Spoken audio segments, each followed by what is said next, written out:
Hello, welcome to this video. Tonight, allow your thoughts to drift back through the long corridors of time, back to an age lit by flickering torches, warmed by hearth fires, and governed by a rhythm of life far removed from our own. This is not the medieval world of shining armor and grand tournaments. There will be no daring rescues or rousing speeches. Instead, we'll be sinking gently, step by step, into the quieter shadows of the Middle Ages, the worn corners, the muddy streets, the aching backs, and the slow, repetitive routines that shape the lives of ordinary people.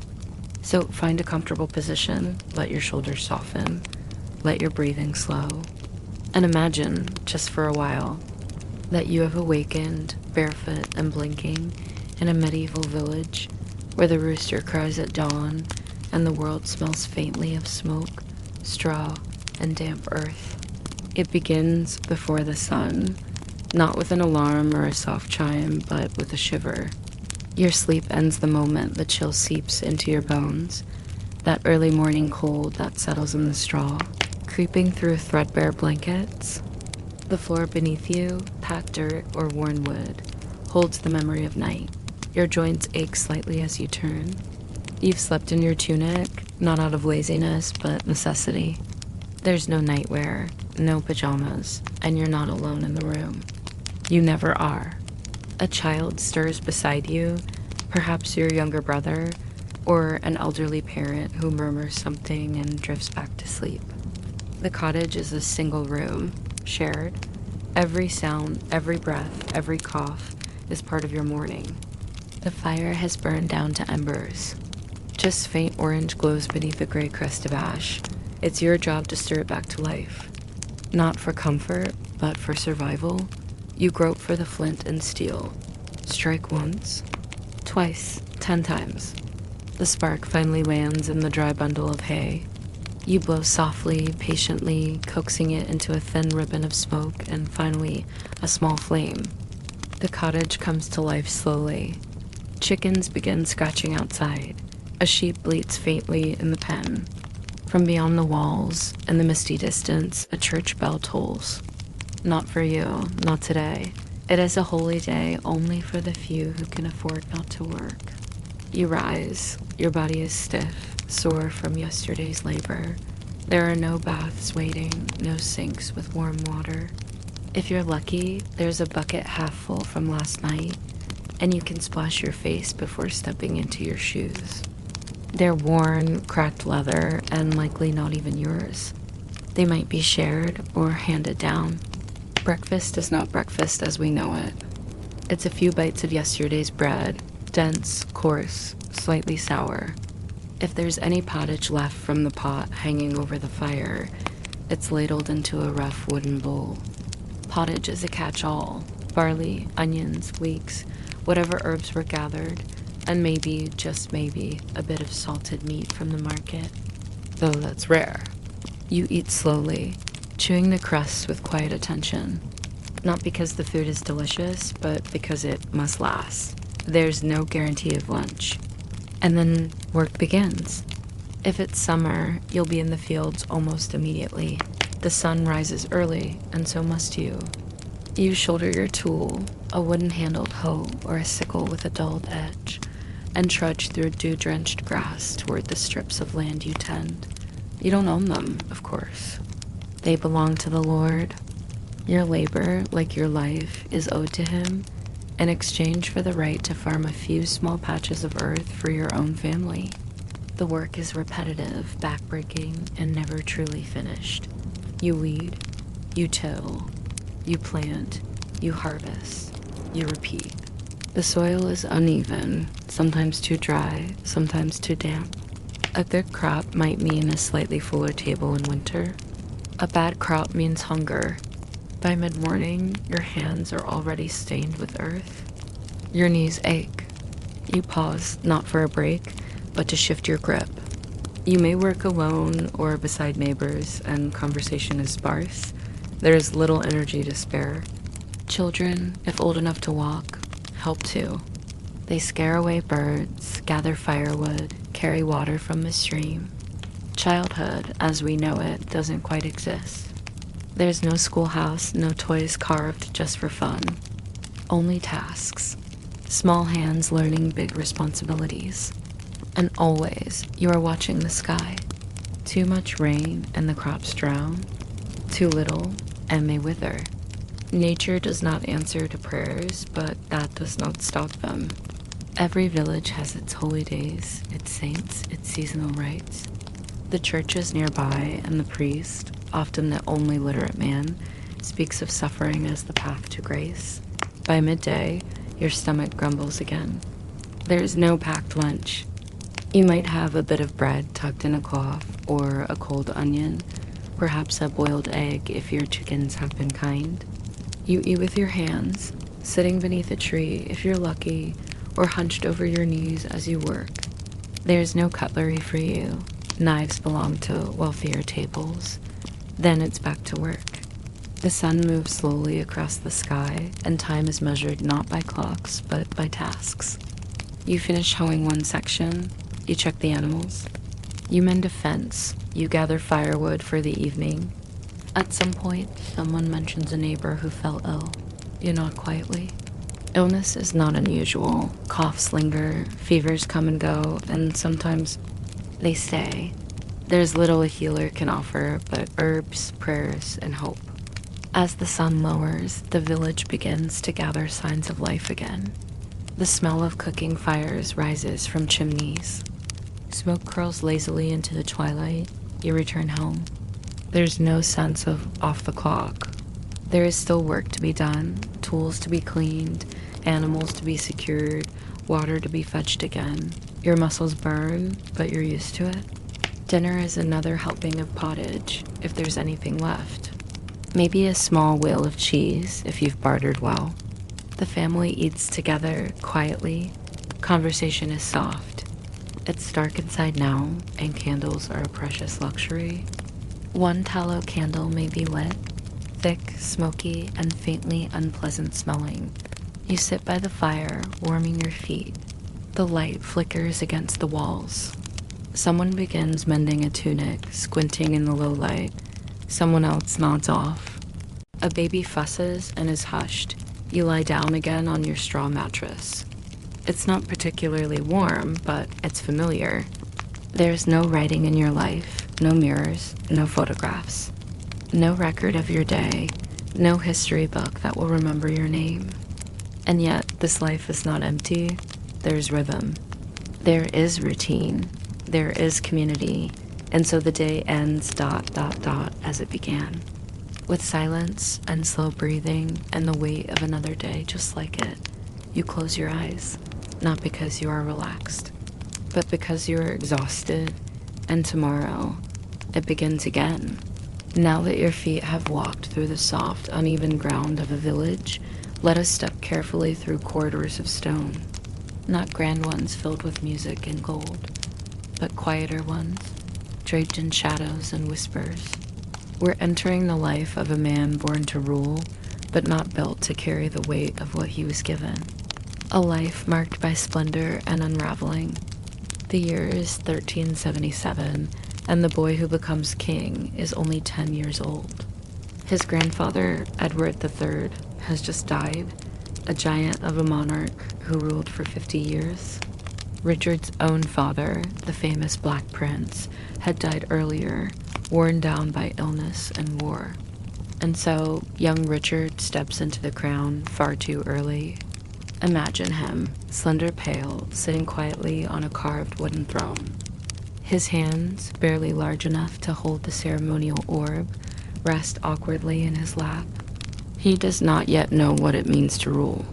For the first years of his reign, the kingdom is governed by others, councils of lords and ministers, including his uncles most notably.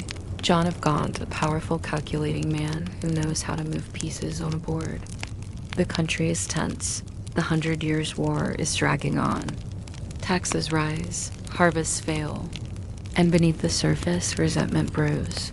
In 1381, it boils over. The peasants' revolt breaks out, an uprising not of lords, but of laborers, craftsmen, and farmers. Thousands of them march toward London, demanding justice. They want freedom from forced labor, lower taxes, and punishment for corrupt officials. The king is only 14, and yet he does something few expect. He rides out to meet them. With steady hands and a calm voice, Richard stands before the crowd and says, "You shall have no captain but me." It works, for a while. The rebels believe him. The danger passes, and in that moment, something settles into the young king. A belief that he alone is ordained to bring peace, that his voice carries divine right, but peace does not last. In the years that follow, Richard grows into a ruler more complex and increasingly distant. He surrounds himself with a small circle of favorites, men like Robert de Vere, whose influence over the king sparks jealousy and suspicion. Parliament grows restless. Nobles begin to question the king's decisions, his extravagance, his affection for luxury, his disregard for the old ways. In 1387, a group of lords forms what they call the Lords Appellant, powerful nobles who challenge Richard as authority. They march with soldiers. They demand the arrest of his allies. There is a brief power struggle. Some of Richard's favorites are tried and executed. For a time, it seems as though the boy king has been fully overshadowed by the men who once mentored him. But Richard waits, and he remembers. In 1389, he quietly regains power. He is now 22, older, more careful, and more dangerous in his patience. He does not forget the humiliation. Over the next decade, he begins to centralize his power. He controls appointments, he bypasses traditional councils. He punishes those who defied him with exile, fines, and occasionally a blade. He also becomes more ceremonial, more invested in the image of kingship. He favors poetry and pageantry. He redesigns the royal court with elaborate rituals and lavish decorations. He speaks often of his divine right to rule. He commissions art, painted ceilings, stained glass, and illuminated manuscripts that show him not as a warrior king, but a sacred figure. Some historians describe it as a cultural awakening, others vanity dressed in silk. Still, Richard rules. But the realm remains uneasy. And then comes 1399. John of Gaunt, Richard's uncle, and the powerful Duke of Lancaster, dies. His vast estates are supposed to pass to his son, Henry Bolingbroke.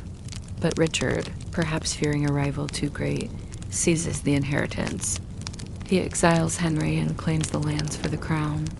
It is a decision that will unmake his kingship. Henry does not accept exile. He gathers support, quietly at first, and then openly. When Richard travels to Ireland on a military campaign, Henry returns to England.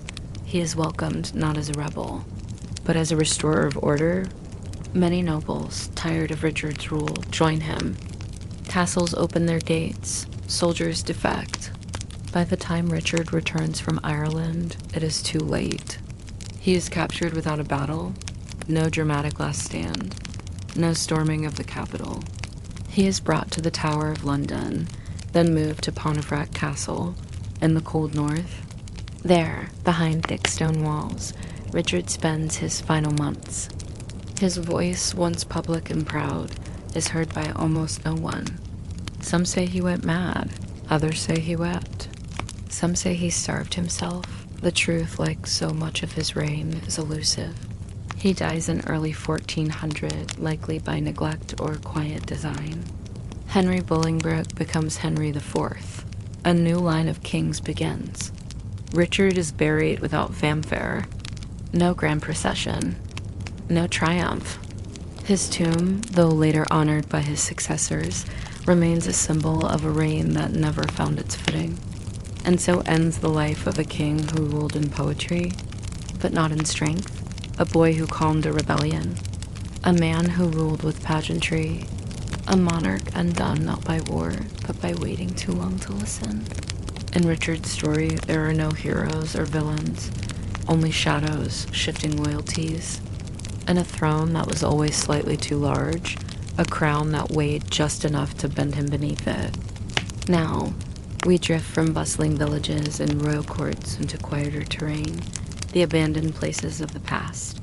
In the north of England, nestled among low hills and winding footpaths, lies a place called Percy. Today, it's a peaceful green expanse, quiet, uninhabited, marked by little more than old stone outlines and gentle wind. But centuries ago, it was a living village. People farmed the land, raised animals, prayed in a small stone church, and shared narrow homes with thatched roofs. Then, over time, and for reasons still partly unclear, they left. Some blame disease. Others suggest economic shifts or changes in land ownership. But whatever the cause, by the 16th century, Wareham Percy was gone. It was rediscovered by archaeologists in the 1950s. They uncovered the ruins of cottages, a mill barns, and most importantly, the church. Beneath it, and just beyond its graveyard, they found dozens of burials. Most were ordinary. Bodies laid westward, arms folded, bones weathered by time. But then, anomalies appeared. Some skeletons showed deliberate cuts, signs of post-mortem dismemberment, skulls removed, bones burned, bodies buried face down or bound strangely. These weren't the results of battle or punishment. These were villagers disturbed after death. Why? One compelling theory is fear. Fear that the dead might rise.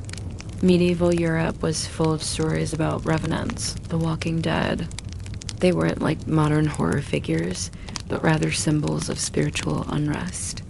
A dead person, especially one who had died suddenly or without confession, might return to trouble the living. The response?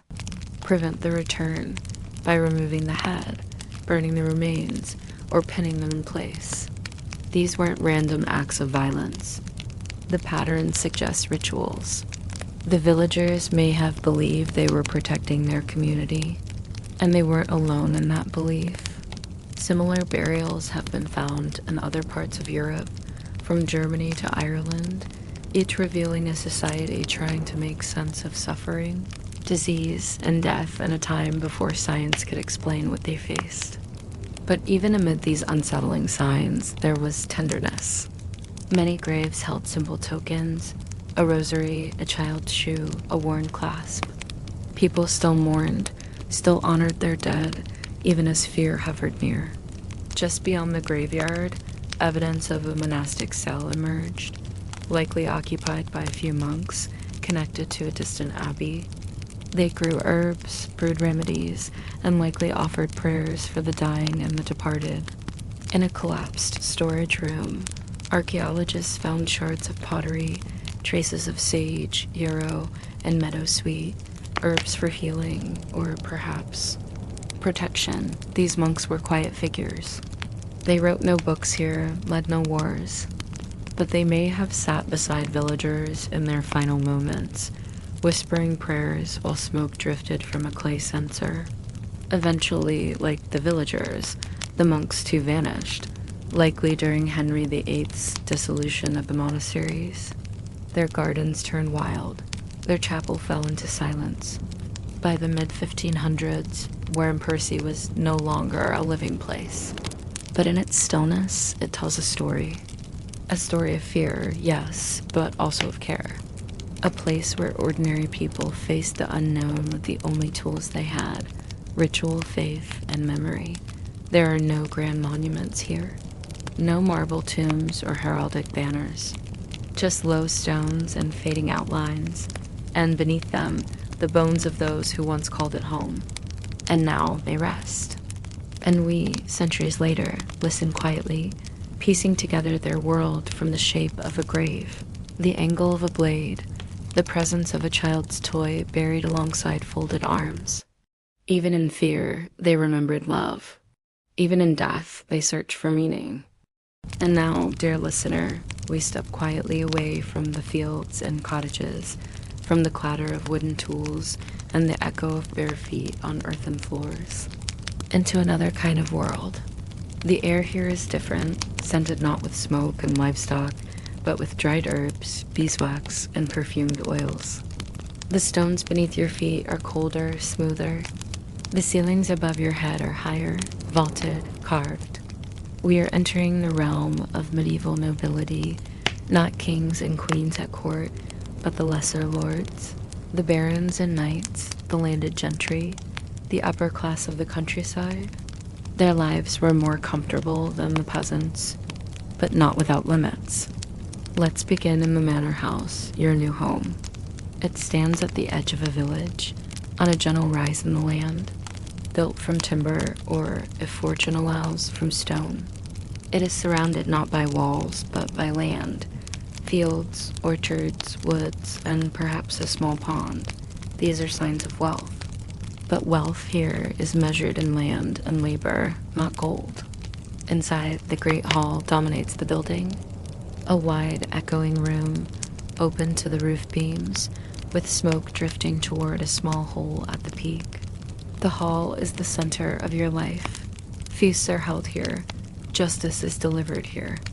Visitors are welcomed here. The floor is made of stone or packed earth, covered with rushes, straw, and herbs scattered to trap dirt and soften steps. They are changed every few weeks, or months, depending on the season and the smell.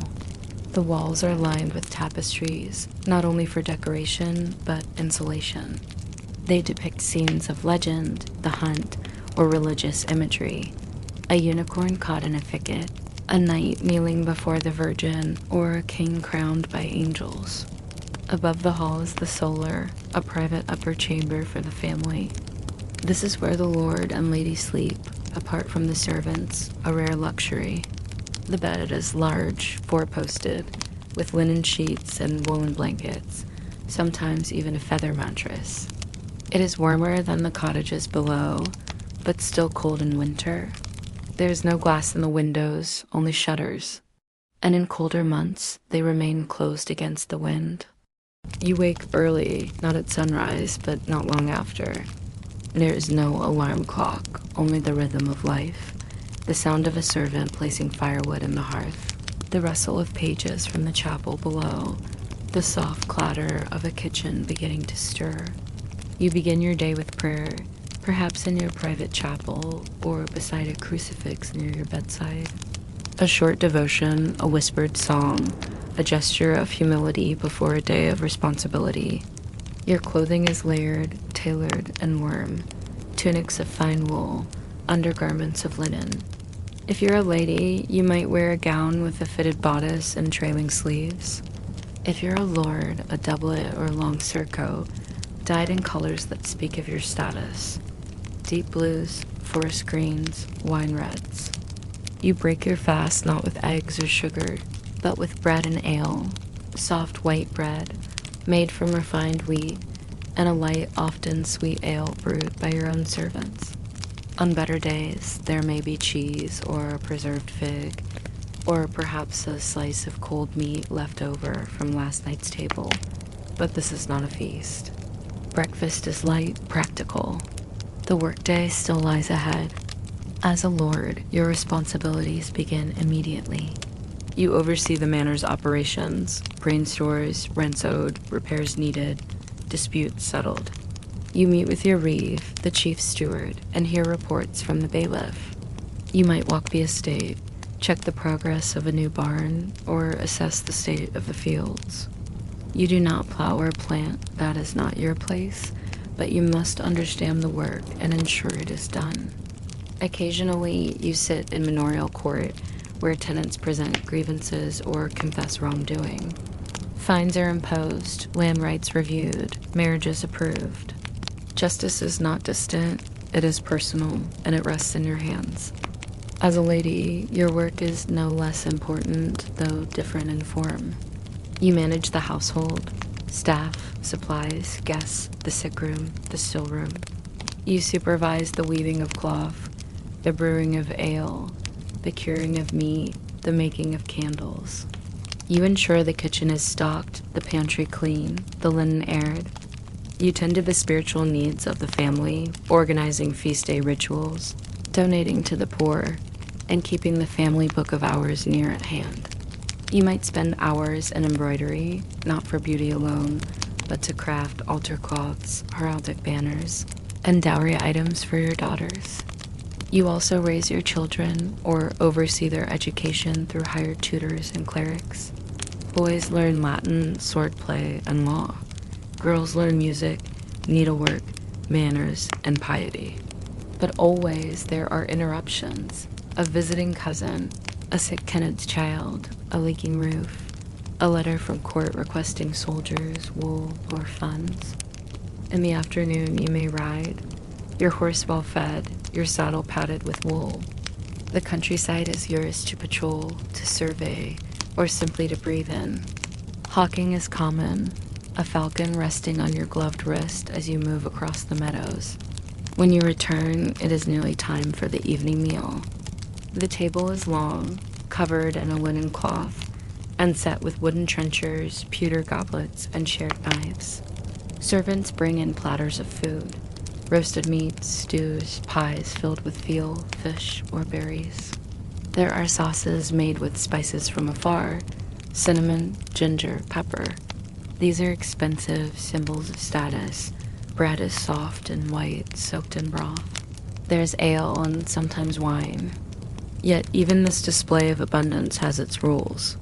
You eat with decorum. No elbows on the table, no reaching across, no biting into meat with bare hands. You carve carefully, pass politely, and never begin until the Lord lifts his spoon. After dinner, the hearth burns low. A minstrel might play. A story may be read aloud. You sit with family and favored guests. The room is dim, lit by candlelight and the flicker of flames. You retire before full dark. The world outside is not friendly at night. You say your prayers again, quiet, slow, familiar. And in the stillness of your solar chamber, surrounded by thick stone and heavy wool, you lay down to sleep. But even as a noble, sleep does not always come easily. There are worries, harvests, wars, alliances, inheritance. There is the memory of rebellion, of the plague, of poor seasons past. You know that the peasants work the land, but your own comfort depends on their labor. Their failure is your ruin. You are wealthier, yes, but never free. Even your marriage is not fully your own. It is arranged, strategic, a joining of lands, a merging of names. Love may come later, or not at all. You do not choose your future. You inherit it, and you are expected to uphold it. In this way, nobility is not liberty, but duty, a role carved into stone, a title to be worn, even when it grows heavy. And so, as you drift to sleep beneath the wooden beams, the distant owl calling outside, you do not envy the peasant's hunger, but you may sometimes envy his quiet, because for all the finery and tapestries, for all the spice and ceremony, your world is also one of expectation, judgment, and unrelenting watchfulness. The manor may be warm, but it is never truly at rest. The cart creaks. It always creaks, even before it moves. You don't notice anymore. It's part of the morning, like your breath in the cold air or the ache in your hands before the sun rises. The groan of old wood, the flex of hemp rope, the reluctant whinny of a beast too large to ignore and too valuable to rest. You are awake, but not from sleep. Sleep ended hours ago, if it came at all. You share a cramped loft above the stable, pressed between dusty hay and the warm breath of mice. The smell of horse sweat and sour oats is strong even here. It seeps into your skin, into your hair, into your dreams when they happen. You are a carter, a driver of the heavy, wide-wheel cart that hauls goods between fields, market towns, manors, and abbeys. If the roads are passable, if the axles hold, if the horse does not fall lame, today the road leads east, toward the outer edges of the Lord's domain. Timber is needed for the kitchen fires. Barrels must be returned. And someone from the manor wants a bolt of cloth retrieved from the weaver 2 villages over. None of that is your concern. Your job is only to load, move, and unload. But first you tend to him, the cart's true heart, a broad-shouldered, straw-colored cart horse named Bram. You didn't name him. You're not sure anyone did. He is bigger than you, heavier, slower, more powerful. He eats more than you and complains less. He does not love you, but he tolerates you. Some days that is enough. You rub him down with straw, loosening the caked mud and dried sweat from his haunches. The stable is dim, lit only by a slit in the wall and your own breath, puffing in the chill. You check the iron shoes on his hooves, loose but holding. You'll say nothing. There's no money for the smith this week. You pack the feed bag and sling the harness up over his shoulders, pulling it into place with practiced hands. Bram shifts his weight and snorts. He knows what's coming. It's always the same. You push the cart into the yard. The wheels catch in the mud. A wheel's edge knocks against the trough. You curse, quietly. No one listens, not even the horse. You begin to load, a barrel of barley, 2 sacks of wool, a long crate of cured fish, sealed with wax and linen to keep the flies off. The last is the heaviest. You struggle, back bending, knees trembling. Bram watches, chewing slowly. There are worse jobs in the village, but not many. The road is no smoother than it was a generation ago. Some say it was built by the Romans long before your time, and has been trying to forget itself ever since. You crack the reins gently, not out of anger, out of rhythm, and the two of you begin to move. The sun has not cleared the trees, but already the world is stirring. Chickens shuffle in their pens. Smoke rises in thin gray curls from cottage chimneys. A child runs barefoot along the fence, waving. You nod, but say nothing. The cart does not stop. Not yet. The road is rutted and rough. Even in summer, it swallows wheels. In winter, it becomes impassable. A thick ribbon of sucking mud, frozen potholes, and scattered bones of unlucky animals who couldn't go further. But today, the frost is light, the sky dull and even. Good travel weather, cold enough to stay dry, not so cold to stiffen Bram's joints. You follow the manor path east, passing low fields stubbled with last month's barley. Scarecrows lean drunkenly in their furrows. A woman in a patched cloak waves from a hedgerow. She carries a basket of withered apples, maybe windfall, maybe worth. By mid-morning, your back aches. The cart has no suspension. Every bump is a jolt. Every slope is strain. You walk beside it, not on it, pulling the lead rope forward, calling to Bram with soft clicks and muttered encouragement. He responds when he chooses. He's been pulling this cart since before your youngest sister was born. He knows the road better than you. He knows where it narrows, where it slips, where the stones might turn a hoof or shatter a spoke, and you trust him. Even when he stops suddenly, ears twitching, staring at the woodline where some unseen sound has drawn his attention, you follow his gaze but see nothing. Perhaps a rabbit, perhaps a ghost. You murmur something and he moves again. By noon, your first stop is near. The old mill, long since collapsed, but still used as a drop point for certain goods. The fish crate is to be left here. You heave it down with effort, your spine crying out as you lower it onto the flat stones. Bram stomps a hoof. He's ready to be done. But you're not halfway through. You drink from a small flask of water, cold, metallic, better than the village well, which has tasted of copper since midsummer. You chew on hard bread. No meat today. The salt pork was finished 2 days ago. Bram gets his oats, briefly. A handful poured from your palm into the feed sack. It's not enough, but it keeps him moving. You press on, always on. The road begins to rise. The air turns colder. A mist clings to the edge of the woods. You think about stopping, just for a moment. But you know how quickly rest becomes delay, and delay brings questions. Questions bring punishment. And besides, Bram won't settle if you stop too long. He'll paw the earth, buck his harness, chew the leather until it splits. So you walk, and the cart rolls behind you, slowly, tirelessly, unforgiving. The sun begins its slow arc westward, casting long shadows across the wheel-rutted path. The road here is dust instead of mud, the dryness of late autumn, laying a soft coat over your boots, over the cart's wheels, even over Bram's flanks where it clings to sweat and dander in faint gray patches. He snorts again. You loosen the lead rope slightly, not much, just enough to let him pick the pace.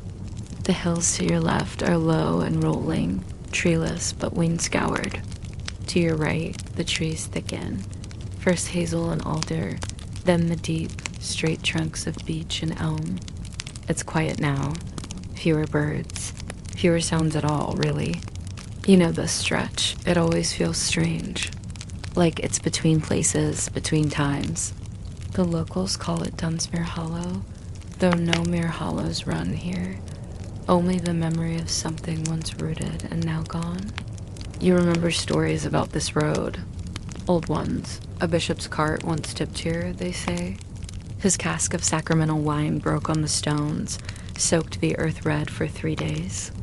Or so said the baker's boy, who never tells the same story twice. But you keep moving, slowly, step by step, wheel by wheel. The cart moans with every shift, a rhythm you know well, a rhythm that never changes. Ahead, in the soft haze, you spot the first sign of Howick Cross, a minor trading outpost, more often a stopping point for carts like yours than a true destination. It's not a town, not really. Just 6 buildings, 1 inn, a smithy, and 3 outdoor stalls, arranged loosely around a sagging wooden cross. A half-day market is underway. It's not loud. Medieval markets aren't always bustling with cheer and noise like the tailies say. They're cautious, understated, transactional. A man with a cart of turnips offers a quiet nod as you pass. His daughter sits beside him, chewing the hem of her sleeve, watching you with that blank, unreadable stare only royal children possess. Not unkind, just exhausted. You guide the cart to the southern stall, the weaver's son. He's no older than you, but carries himself like a man twice that, arms roped with tension, eyes darting. The wool you're to retrieve has been spun and pressed into heavy bolts, stacked behind a crate of raw flax. He says nothing at first. Just gestures toward the bundles. You nod, begin loading. Bram huffs behind you, as if annoyed by the delay, but grateful for the pause. The boy finally speaks. You're late, he says. You don't answer. You're not here to talk. My day said it was to be before mid-morning. You look at the sky, dull gray, softening toward late day. You shrug. Wheels don't listen to Dia's clocks, you say softly. It isn't rudeness, just truth. You didn't stop. You didn't break the axle. You didn't ask for fog or frost or a balking horse. You just walked, and now you're here. He says no more, just spits in the dirt and returns to his flax. You finish loading. The wool is dense, heavy, rough against your arms, but it smells clean, a rare thing, earthy but free of mold. The weaver does good work, even if the sun is sour. Before you leave, you check the lashings, every rope, every bundle. You don't trust the road ahead. It slopes, then rises. Too much weight left loose, and Bram could spook, could roll a wheel, could break a leg. And if Bram goes lame, the manor loses a horse. But you lose everything. You stop by the well before leaving, draw up 2 buckets. One for Bram, who drinks deeply, eyes half closed. The other you cup by hand, washing the dust from your mouth, your eyes, your neck. Then, one last glance at the village.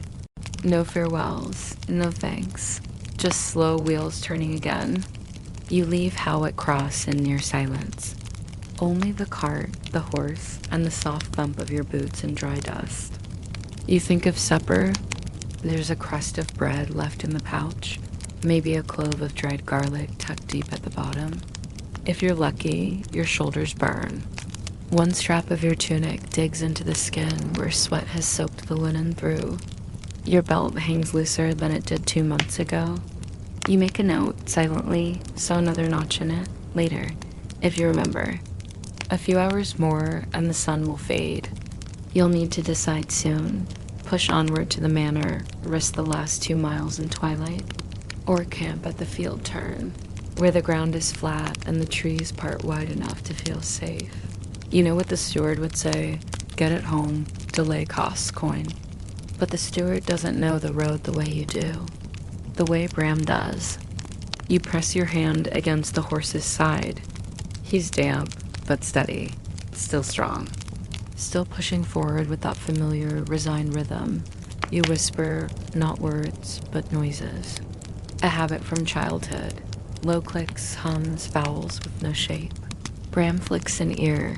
The world smells of pine and dry grass, of old sweat and wood smoke far off.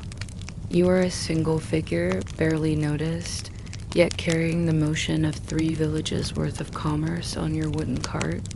And no one thanks you. Not the steward, not the weaver's boy, not the cook who will slice the fish you delivered, not even the priest who drinks the ale you helped carry last month. But you don't expect thanks. You expect the cart, the road, the ache, the weight, and Bram. Always Bram. The sun has begun its quiet descent, not dramatic. No blood orange sky or heroic golden blaze. Just a slow dimming, light draining softly from the world like heat from an extinguished fire. The cart slows. Bram's hooves shuffle. His shoulders sag slightly under the weight. He doesn't stop, not entirely, not yet, but you feel it, the beginning of his asking to rest. And you know what he means. You're tired too. The forest road here is narrower. The stones are slick with moss, shaded all day by thick, knotted branches. On one side, the woods, a tangle of roots and old growth, brambles rising like a second skin over the trunks. On the other side, a shallow ravine, damp and green with hidden water. You've seen worse places, but not many. The manor is still 2 hours off.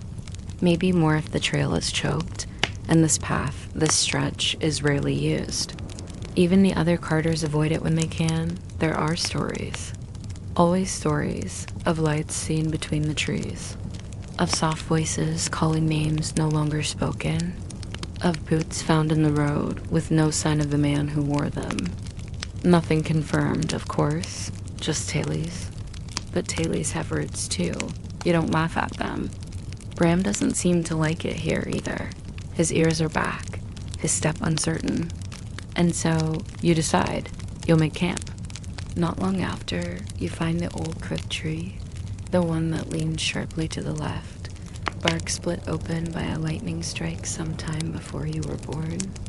The road bends here, making a pocket of space between the trail and the woods. Flat ground, some open sky, a place to stop. You pull the cart to the edge, bracing the wheels with stones. You unfasten the ropes, just enough to shift some of the load, not unloading entirely, just relieving the tension. Bram exhales long and slow, shaking his mane. You unsling your blanket roll and sit on the dirt. Your knees crack, your thighs ache. Every part of you feels like rope pulled too tight and then forgotten. No fire tonight. Too risky. The woods are too near, the brush too dry. And besides, you've no meat to cook. Instead, you chew what's left of the bread, hard and tasteless now, but filling. You find the garlic clove. It's shriveled, but sharp on the tongue. You eat it slowly, letting the bitterness stretch time. Bram grazes quietly on the edge of the trail, tugging at tall grass with gentle snorts. You keep an ear open, foxes mostly in this area. Sometimes a stray dog, but nothing bigger, not often. Wolves keep to the high forests. At least that's what the shepherd says. You're not sure you believe him? The world darkens, not abruptly, just gradually. The same way dust gathers on a windowsill or moss curls around the edge of a well. Soon, even the cart is a silhouette. You wrap yourself in your blanket and lie flat. The stones beneath you are unforgiving, but you're used to that. The nights you've slept in a bed you could count on your fingers, and most of those were stolen, borrowed, or shared during bad weather. Tonight, there is no shelter, no ceiling, just the wide open hush of the medieval sky, deeper than ink, stretching from treetop to treetop, scattered with faint stars. You listen, not for anything in particular, just to everything. Crickets ticking in the undergrowth, a distant owl, the wind whispering dry things between the leaves, the cart creaking softly as it settles in place, Bram shifting his weight, a twig snapping, perhaps nothing, perhaps more. You don't move. Fear isn't a thing you wear loudly. It lives in the corners, behind the ribs.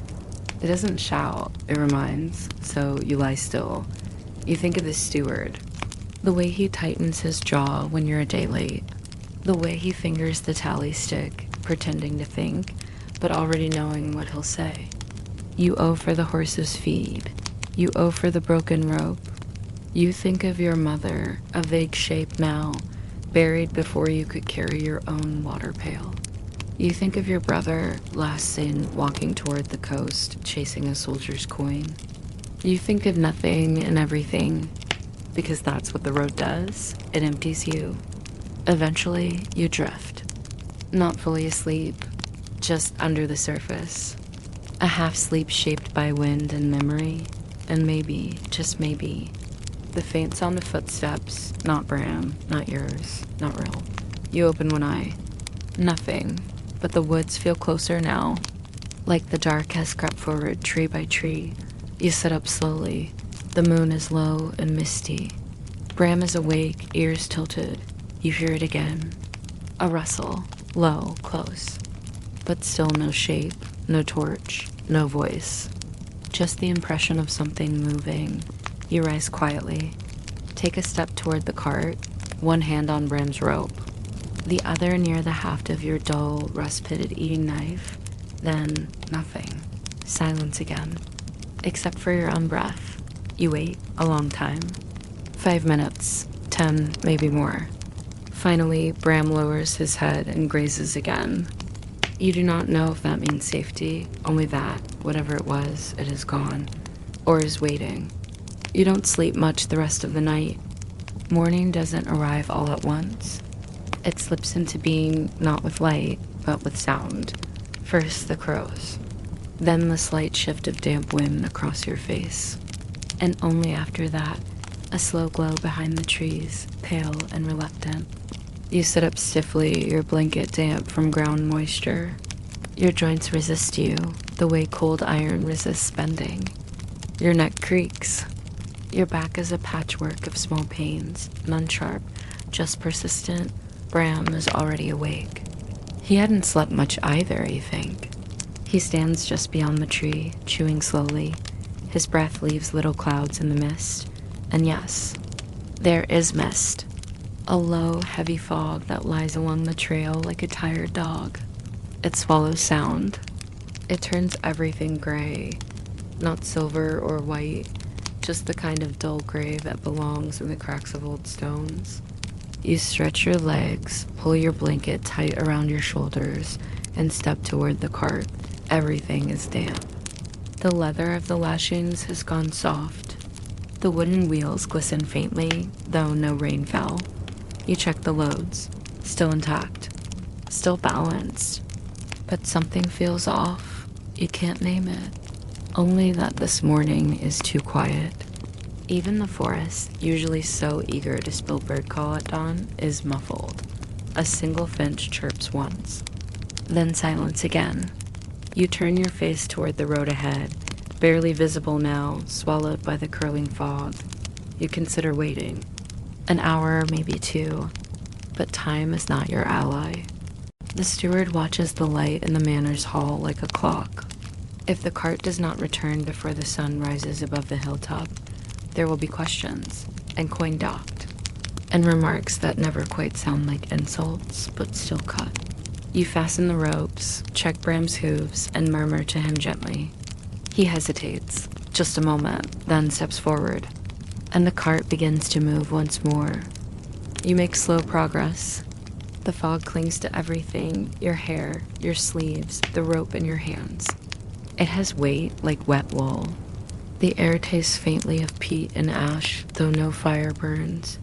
The road here has always been bad, narrow, slanted, full of old stones that shift beneath the wheels. On dry days, it's dusty and hard as iron. On wet days, it's mud and memory. Today, it's neither. It's like walking through a dream.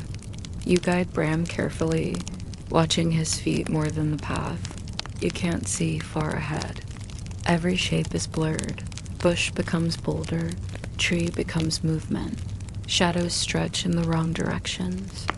You pass the twisted fence post you always look for, a jagged remnant of someone's old property line, long abandoned. It means you're halfway to the last rise before the manor road. You tell yourself that because it helps. Because this stretch of road has no name, and things without names tend to feel larger than they are. You hear water trickling to the right, a small creek, swollen from the last rain. It's louder than usual.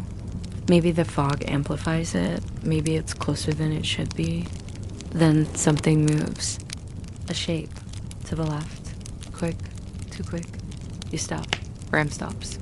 You listen, nothing. Just the damp air and the creak of leather as Bram shifts his weight. You hold still a moment longer. You grip the lead rope tighter, not out of fear, not quite, but because the forest feels different when it doesn't speak.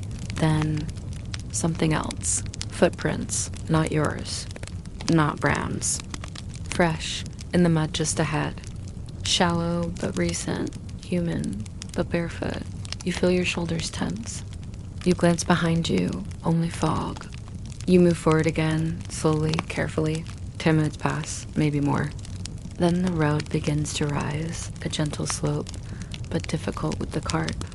You lean in, bracing your shoulder against the axle as Bram strains. The wheels slip. The left one catches on something, a stone or a root. You hear it crack, not loudly, but enough. You stop. You crouch. You feel beneath the wheel, a split in the wood, not fatal, but dangerous. You pull out a strip of hide from your satchel, old, worn, but serviceable. You wrap it around the wheel's base, tying it tight to keep the crack from spreading. This will hold. For now. But it must be the last hill. You look ahead, and yes, the fog begins to thin. Not vanish, not yet. But light begins to filter through the trees. The outlines of trunks return. The road is no longer a guess. It becomes a line once again. You breathe. Bram flicks his ears. The cart rolls forward. Then suddenly, voices, not close, not loud, but human, and multiple. You pause. You listen. Laughter, perhaps, or shouting, then silence. Then a dog barking, then quiet again. It could be travelers. Could be men from the nearby croft. Could be worse. You don't call out. You walk carefully forward, hands firm on the rope. You keep your eyes wide, your ears open. Every sense you have is listening now. Bram doesn't react. Maybe he hears it too. Maybe he doesn't. But soon, the fog lifts fully. And just like that, the manor road appears, rutted, familiar, blessed in its plainness. You let out a breath you didn't know you'd been holding. You are almost home. The road hardens beneath your feet. Flattened earth gives way to packed gravel. Here, at last, the manor road. Broad enough for 2 carts to pass if neither veers. Etched with crumbling walls and half-dead. Hedgerows. Familiar, predictable, tired. The kind of road that says, you're near power, but not of it. You can see the outline of the gate now. Wooden beams bound with iron, set between squat towers half swallowed by ivy. One side leans slightly. The hinge sags from a storm long since past. As you approach, the fog finally breaks fully, unveiling the low rise of the manor estate. It isn't a castle, not truly. There are no turrets, no pennants snapping in the wind. Just thick stone buildings arranged around a muddy courtyard. A central hall, storage sheds, a crumbling granary. A small chapel, weathered and plain. Above the gate, a sleepy-faced guard squints down at you. He knows who you are. Doesn't bother to ask your name. Just raises one hand in a lazy gesture and mutters something about late again. You don't respond. You're used to not responding. The gate creaks open. Bram snorts once. You step through. Inside the courtyard, the day is already in motion. Boys haul sloshing buckets from the well. A piglet squeals near the cookhouse. A woman in a long apron shakes crumbs from a cloth, eyes flicking toward you without interest. You guide the cart to the rear of the hall, where the side door leads to the storerooms. You've done this before, many times, always the same. No greetings, no help. Just unloading, quietly. You begin with the barrels, lifting, tipping, sliding. Your arms protest with each motion, the cracked wheel groans. Bram shifts uncomfortably, sensing your strain. The wool bolts come next, heavier than they look. You lower them onto a waiting bench, careful not to let them tumble. No one thanks you. The steward appears after a time, thin-lipped, half-bald, ink stains on his fingers. He carries the ledger, always the ledger. He doesn't look at you. He looks at the cart. 3 barrels barley, 1 salt fish, 4 bolts wool, 2 empty casks, crate of flax. You're missing the flax, he says flatly. You nod. Flax was to stay at Howick Crofts. He makes a noise in his throat, halfway between doubt and dismissal. He scratches something in the book with a quick stroke. You're late. You say nothing. He knows why. Fog, distance, road. No matter, Lord's not back till week's end. Stable the horse. You'll be sent out again tomorrow. South Trail. You nod again. That's all there is. He turns and vanishes behind the heavy oak door, back into the warmth and wine and parchment of the hall. You are already forgotten. You lead Bram toward the stable. The far corner stall is his and yours in a way. You sleep above it, not because you're assigned there, but because no one else wants it. Cold, damp. The rafters drip when it rains. But it's quiet, and near Bram. He steps in with familiar weariness. You unbuckle the straps, peel the harness from his back. Rub him down with straw slowly, watching his sides rise and fall. He leans against the post once, not hard, just a shift of weight, but it says enough. You offer him oats, clean as hooves. Splash water over the stone floor to rinse away yesterday's mess. Then you climb the ladder to your loft. Drop your satchel. Sit heavily. The world below continues, but you are between things now. Not on the road, not yet resting. Still dust-covered. Still fading from usefulness. You listen. The chapel bell rings. Midday prayer. A cockerel crows late. Someone is sharpening a blade nearby, metal whispering on stone. You lie back. The ceiling beams are warped and spotted with old ash from a long-forgotten fire. The straw beneath you is new, at least. The mice are quiet. And though you are here, you are not noticed. Not yet. Not really. That's how it always is. You arrive. You unload. You vanish. Morning returns with gray skies and no ceremony. No one calls your name. No one knocks. You wake because that's what your body does. Because dawn pulls you upward whether you wish it or not. Your back is stiff. Your knees ache. There's no point in complaining. Your jaw doesn't ask how you feel. You dress quickly, same wool tunic, same patched hose, same rope belt. The soles of your shoes are thinning. You meant to ask the cobbler for a scrap of leather last time you passed through his hamlet, but you forgot. Or maybe you didn't forget. Maybe you just didn't feel like asking. You descend the ladder into the cold, dim stable. Bram is already awake. He's watching you with the same steady gaze he always gives in the morning. Alert, patient, withholding judgment. You scratch between his ears.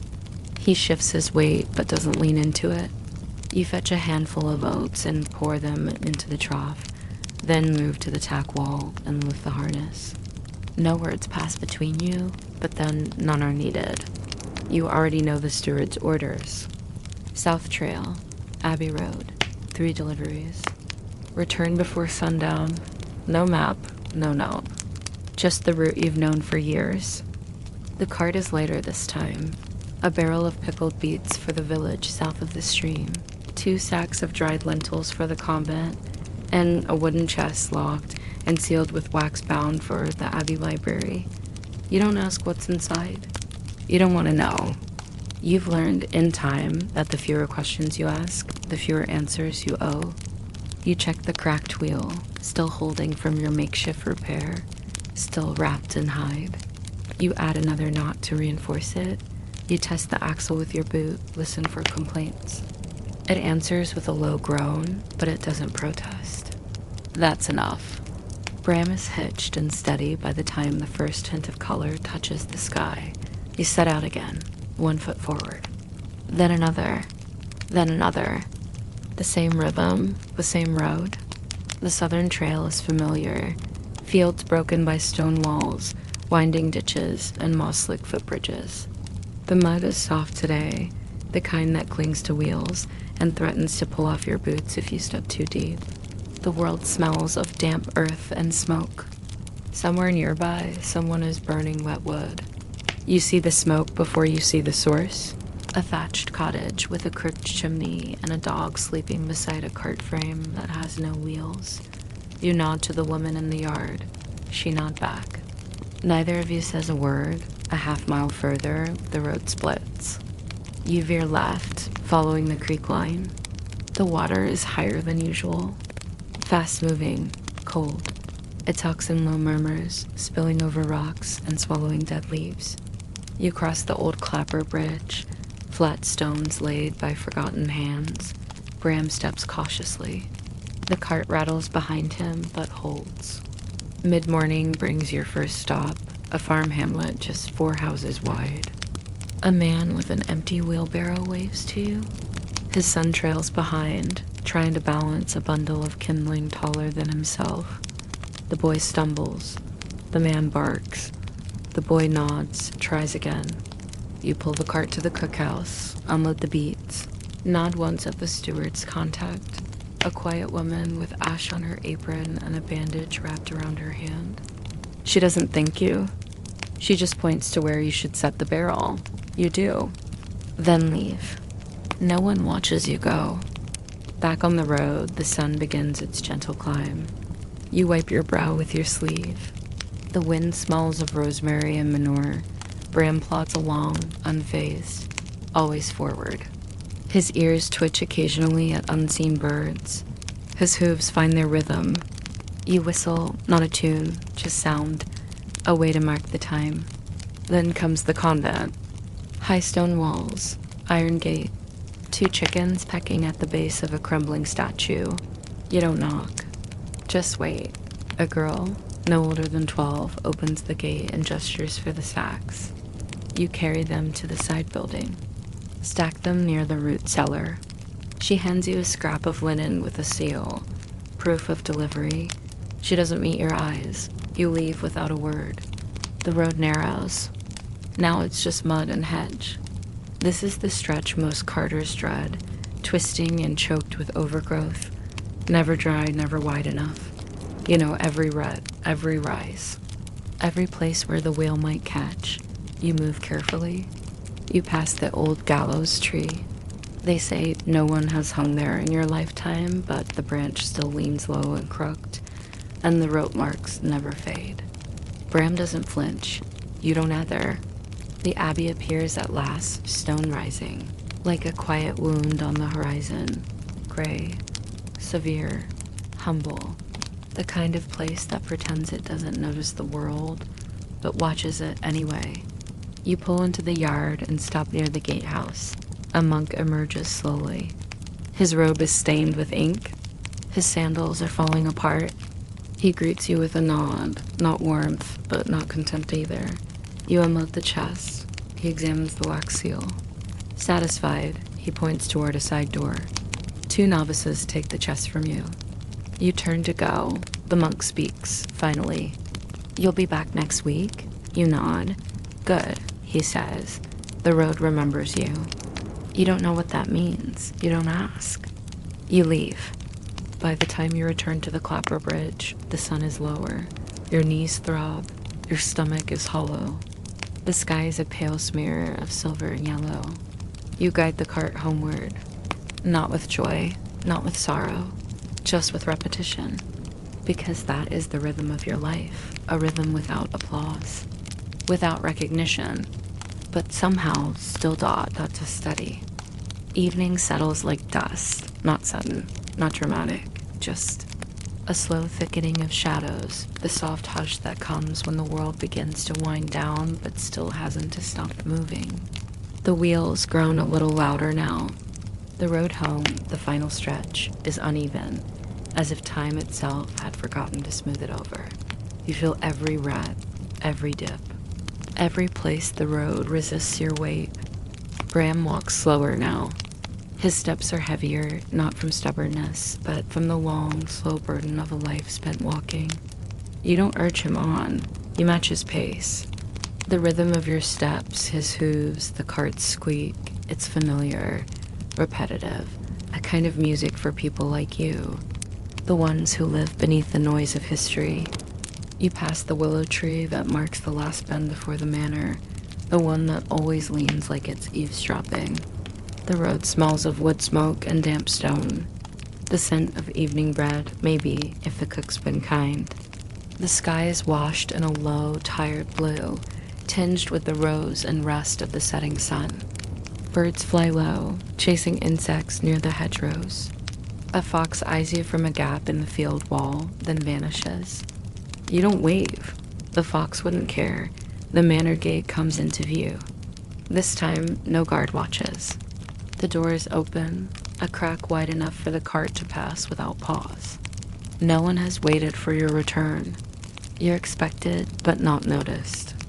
Inside the yard, the light is already fading. 2 boys toss stones at the wash wall. One of them glances at you, then looks away. No greetings, no jeers, just indifference. The steward's not in sight. That's better, in a way. You know the drill. You know where to go?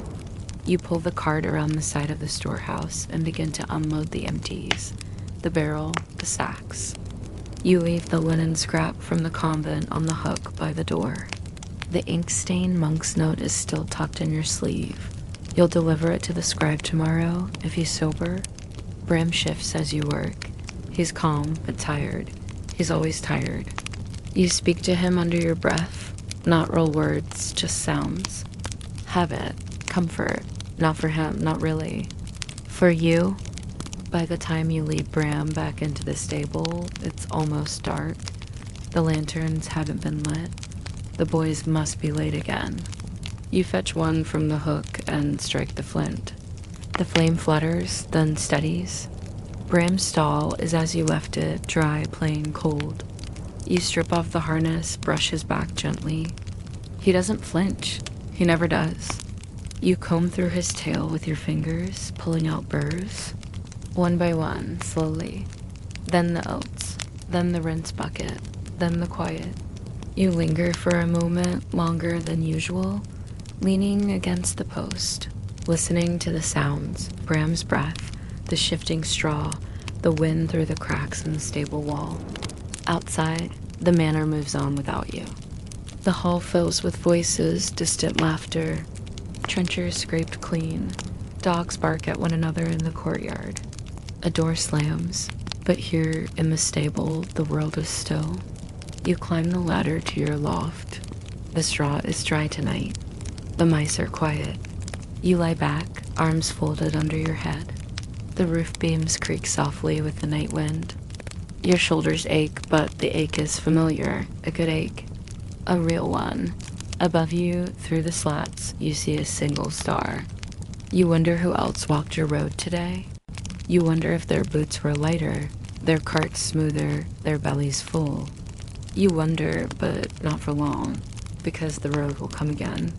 The steward will call again, Bram will rise again, and so will you, because that is the rhythm, not fame, not glory, not even remembrance, just motion, the cart, the wheel, the horse, the man, all turning.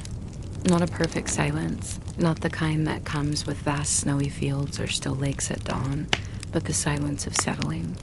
The kind of hush that follows effort, follows motion, follows a long, hard day. You lie in the straw of your loft above the stable, and the sounds of the manor fade behind thick timber and tired air. The horses breathe, the wind settles. A cart creaks softly as it cools in the yard. Someone in the hall drops a tankard, a clatter, then laughter, then nothing, and your body, once so tense and ready, begins to let go. This is the quiet we rarely write into history books. The quiet after the story.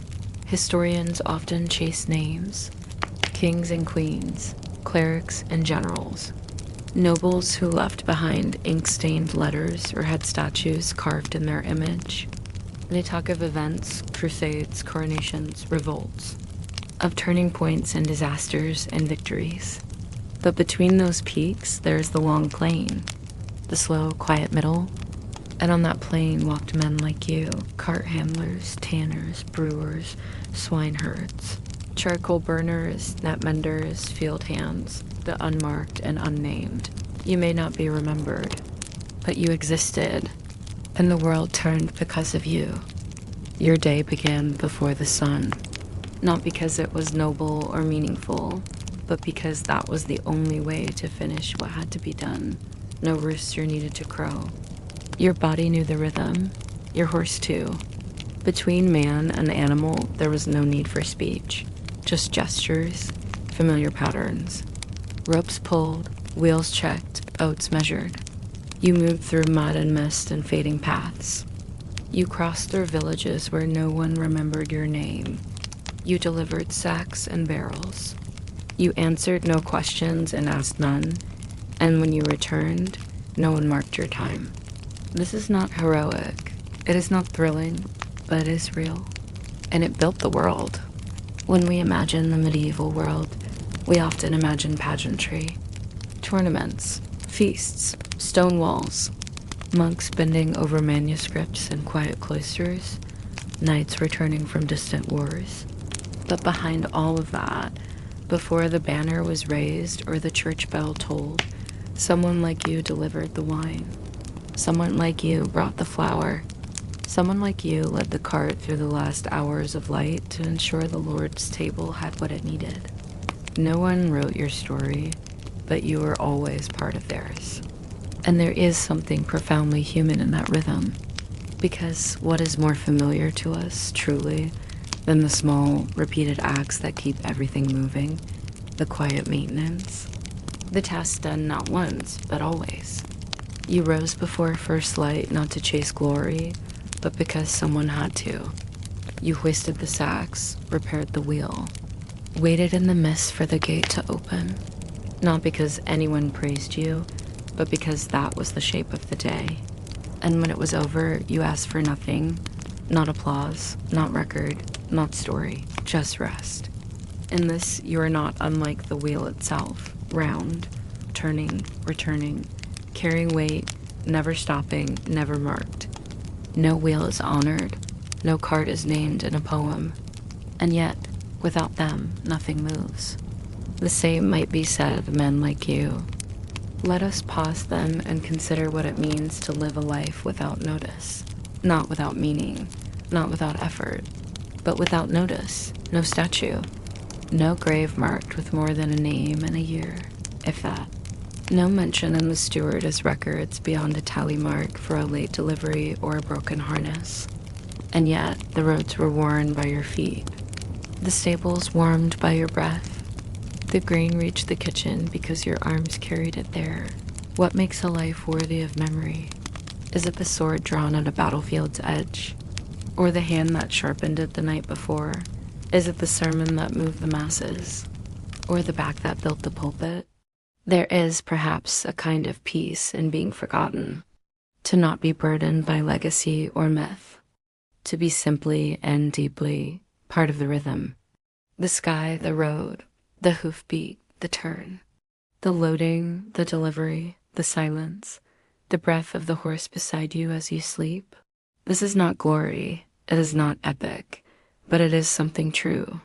And truth has its own quiet weight.